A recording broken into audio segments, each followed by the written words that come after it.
اول كتاب الكتروني لتعليم الاطفال، ده اللي مكتوب على الكتاب.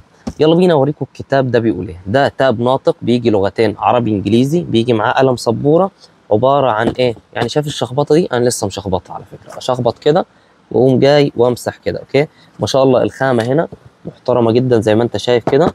تكتب هنا كسبوره عاديه. بعد كده بنبدا نشغل الكتاب من فين؟ من هنا اهو. اوكي، ايه المحتوى بقى؟ ايه محتوى الكتاب؟ رقم واحد بنقوم جايين هنا في جو، بنقوم دايسين على جو هنا، بتنقلنا على الصفحه دي. بنقوم في هنا الكلمات والاحرف. اوكي، عربي وانجليزي اهو. انجليزي.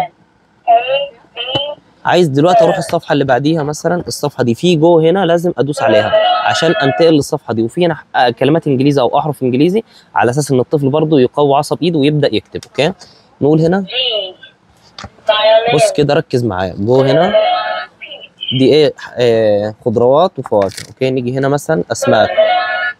واخد بالك؟ يمين وشمال، الدنيا حلوه. وهنا الميزه اللي عجباني، بيعمل الصوت بتاع الحيوان. هنا ارقام، وهنا برضو ان الطفل يبدا يكتب.